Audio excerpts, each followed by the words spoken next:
Assalamualaikum warahmatullahi wabarakatuh. Perkenalkan, nama saya Muhammad Jidan Rafada dari Prodi Ekonomi Islam.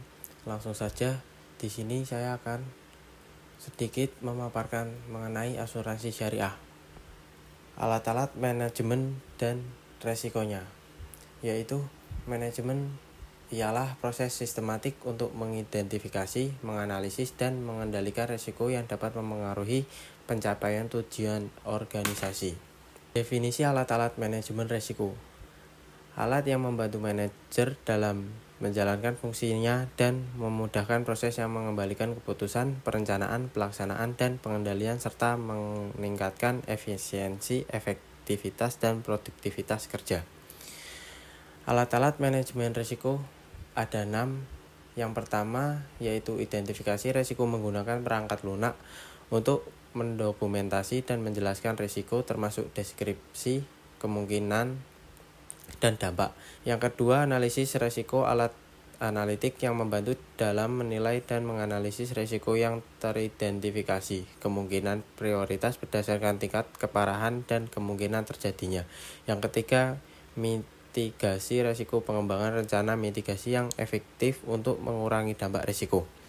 Yang keempat, monitoring dan laporan risiko perangkat lunak, manajemen risiko yang kemungkinan pemantau real time terhadap indikator kinerja risiko dan pelaporan terpusat.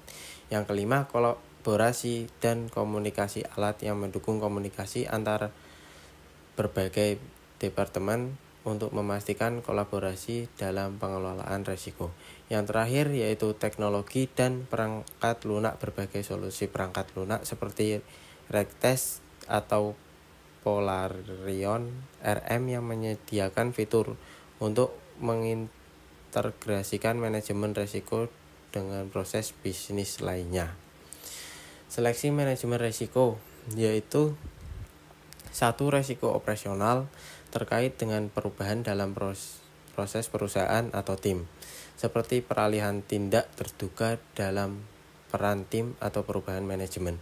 Yang kedua, risiko keuangan meliputi potensi kerugian finansial akibat fluktuasi pasar, kebangkrutan, atau masalah likuiditas. Yang ketiga, risiko kepatuhan terkait dengan ketidakpatuhan terhadap regulasi atau hukum yang berlaku. Yang keempat, risiko kepatuhan terkait dengan ketidakpatuhan terhadap regulasi atau hukum yang berlaku yang dapat mengakibatkan sanksi atau denda. Yang kelima, risiko reputasi, dampak negatif pada citra perusahaan akibat isu publik atau kegagalan dalam memenuhi ekspektasi pelanggan. Yang keenam, risiko teknologi meliputi ancaman dari kegagalan sistem, serangan siber, atau penggunaan teknologi yang tidak tepat. Kesimpulan, penggunaan alat manajemen risiko yang tepat sangat penting untuk membantu organisasi dalam mengidentifikasi dan mengelola berbagai jenis risiko secara efektif.